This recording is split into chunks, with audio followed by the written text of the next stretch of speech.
Perché la meraviglia dell'amore, dell'innamoramento, quel miracolo magico che ci fa entrare in un mondo da favola, che ci fa vivere le giornate in maniera così splendida, che ci fa sentire così rapiti, così presi da questa magnifica sensazione di pienezza, di completamento di noi stessi, di partecipazione positiva all'universo, a un certo punto finisce. Perché questo incanto che ci coinvolge e che spesse volte cerchiamo per tutta la vita con grande fatica, nel momento in cui riusciamo a viverlo, dopo un po' di tempo ci abbandona. Cerchiamo di scoprirlo insieme in questo nuovo video di Evo Amore, dove esploriamo, attraverso le relazioni, i sentimenti e la sessualità, percorsi di crescita interiore.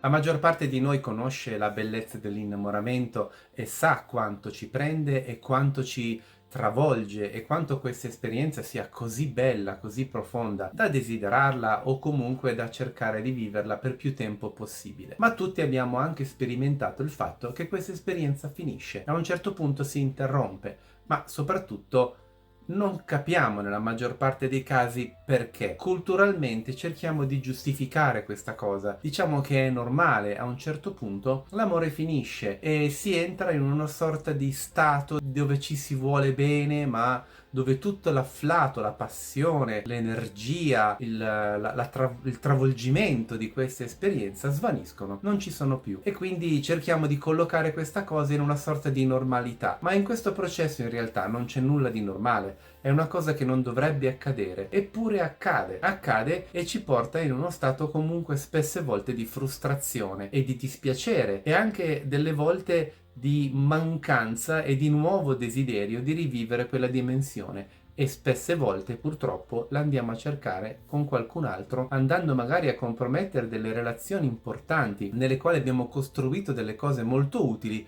che potrebbero servirci anche nel nostro percorso di crescita, ma ahimè, mancando questo fuoco, mancando questa bellezza, alla fine le abbandoniamo per andare a rigenerare una nuova sensazione di magia e di bellezza e di incanto, che è quella poi di un nuovo innamoramento. Come Evo Amore abbiamo parlato di questo in altri video, di questo stato specifico, e lo abbiamo chiamato in un modo particolare, lo abbiamo chiamato fuoco della passione. Il fuoco della passione è, diciamo, la versione energetica di quello che nell'innamoramento è la manifestazione comportamentale, quindi quello che ci accade dentro è quello che poi esprimiamo fuori di noi. Il fuoco della passione è una sorta di anello energetico che si genera con la persona, con il partner, attraverso l'innesto, lo scambio, l'intersecazione delle nostre parti maschili e femminili. Quindi il maschile e femminile dentro di noi, come se fosse le polarità di una pila, si agganciano al maschile e femminile dell'altra persona. Questo genera un meccanismo molto particolare di cui abbiamo già parlato in altri video, che crea questa energia di base. Questa energia è quel fuoco, quella forza, quella passione appunto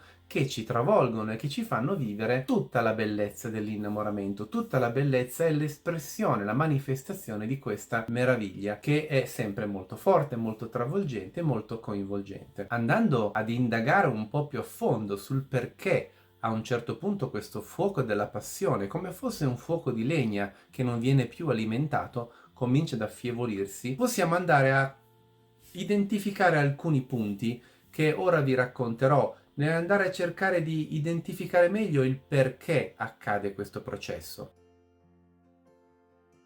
Il primo punto, ed è un punto che non va assolutamente sottovalutato, è il fatto che quando ci si innamora ci si consuma. Ovvero, quando si è innamorati, la tendenza è il vedersi, il fare sesso, il stare insieme e il condividere il più tempo possibile, concentrando la quantità di tempo in maniera esageratamente forte. Quindi andando proprio a frequentarsi più tempo possibile. Questa pratica, che può apparire ovviamente culturalmente la cosa più naturale, sei innamorato e quindi ovviamente frequenti l'altra persona tutto il tempo che vuoi, per quanto tempo vuoi, in realtà energeticamente è dannosa. È dannosa proprio perché questo fuoco della passione, che ha alcune specifiche caratteristiche nelle quali non ci addentriamo in questo video nello specifico, tende effettivamente a consumarsi tende a bruciarsi proprio perché è un aspetto che ha a che fare con il nostro contesto energetico. Quindi più noi andiamo a prendere energia senza dargli possibilità di rigenerarsi, più questo fuoco tenderà a spegnersi, tenderà a diventare sempre meno forte. Ecco che la risposta a questo punto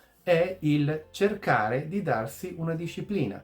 Vuol dire sì frequentarsi, sì vedersi, ma iniziare a cercare di diluire questa intensità a livello temporale, processando dei tempi che si costruiscono insieme, ma che ci permettono di dare ossigeno a questo fuoco e quindi a permettergli di, attraverso questo elastico tirato dell'attesa del non vedersi, di rigenerare energia. Questo aspetto, che all'inizio può sembrare molto banale, in realtà è uno degli aspetti più centrali per mantenere il fuoco della passione acceso. Molti di voi mi diranno: sì, ma nel momento in cui io vado a convivere con la persona e sono nella stessa stanza e nella stessa casa, questo non lo posso fare. In realtà lo si può fare comunque, ci possono essere tante strategie e tanti modi per poterlo fare anche vivendo insieme, e questo lo esploreremo nel tempo. Quello che oggi a me preme è farvi capire il principio e il concetto, cioè il fatto di non consumarsi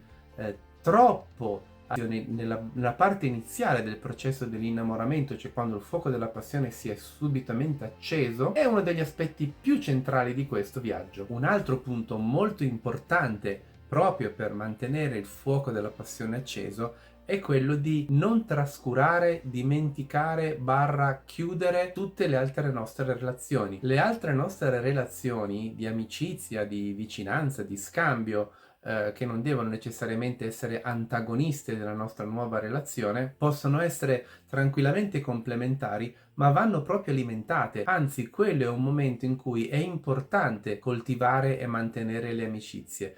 Capite che quello che vi sto portando spesse volte va in controtendenza rispetto alla cultura media nella quale noi siamo inseriti e nella quale si dice: sì, sei tutto lì, dimenticati tutti, cioè vivi lì. No, no, non funziona così. Noi dobbiamo riuscire in quel momento a mantenere le nostre amicizie non solo vive, ma alimentarle, mantenerle vitali, mantenerle funzionali, proprio perché in questa pluralità di scambio noi riusciamo a mantenere le porte della nostra stanza, diciamola così, aperte, e quindi l'aria cambia e questo dà energia al nostro fuoco della passione. In ultima analisi noi stiamo contribuendo a mantenere vitale questo scambio energetico. Ecco che una cosa così semplice come quella di mantenere le nostre amicizie, addirittura coltivarne anche di nuove all'interno di quello che sta accadendo in un principio di innamoramento, di coinvolgimento con un'altra persona, ed ecco perché il punto 1 ci serve mantenere una disciplina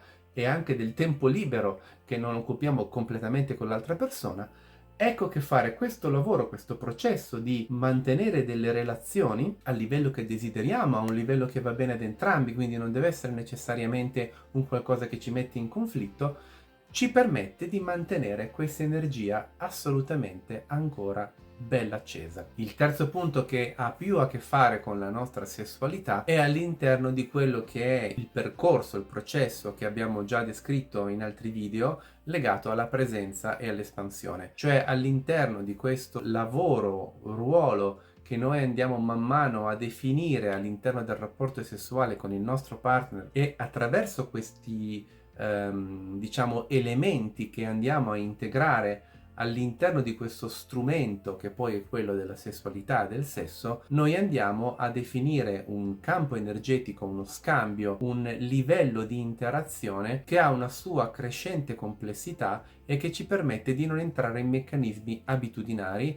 in meccanismi nei quali poi ripetiamo un certo tipo di routine e di sistema che poi nel tempo porta noia e porta soprattutto l'abbassamento di quella che può essere una temperatura energetica reciproca, elemento fondamentale per mantenere acceso il fuoco della passione. Ora, con questi tre elementi messi così, non è che vi ho dato la risposta a risolvere questo enigma universale filosofico che è secoli, che tormenta tanti intellettuali e non solo l'intera umanità. Diciamo, sono degli elementi sui quali riflettere, che per noi hanno funzionato e stanno funzionando, quindi con relazioni che hanno anche più di 20 anni che sono tuttora vive, vitali, e quindi ne abbiamo la dimostrazione pratica, non sono solo teorie, ma questi 3 punti, diciamo, che vi ho portato devono essere fondamentalmente uno stimolo per cosa? Per andare a capire che questa consumazione dell'innamoramento, del fuoco della passione, è tutt'altro che naturale, non è un qualcosa che accade e al quale bisogna necessariamente adattarsi perché è inevitabile. È assolutamente evitabile, è un qualcosa che si può tranquillamente superare anche con la stessa persona per tutta la vita. Quindi non è così fondamentale cambiare costantemente partner per mantenere il fuoco della passione acceso. Anzi, tante volte il fatto di fare tutto questo passaggio impedisce alle persone di accenderlo. Quindi ci sono proprio degli elementi che sono molto importanti. Dietro a tutto questo c'è un percorso magari anche un po' più complesso di quello che si può raccontare in un video, però sono degli elementi che, come quelli che vi ho portato prima, possono essere un ottimo spunto di riflessione. Spero che questo video vi sia piaciuto, approfondiremo senz'altro questi processi che possono impedire al fuoco della passione di spegnersi. Se questo video vi è piaciuto mettete un like, trovate sotto il video in descrizione la possibilità di accedere al nostro sito web e alla possibilità anche di contattarci qualora desideriate intraprendere un percorso di conoscenza di voi stessi e del mondo delle relazioni attraverso il nostro aiuto. Vi ringrazio e al prossimo video.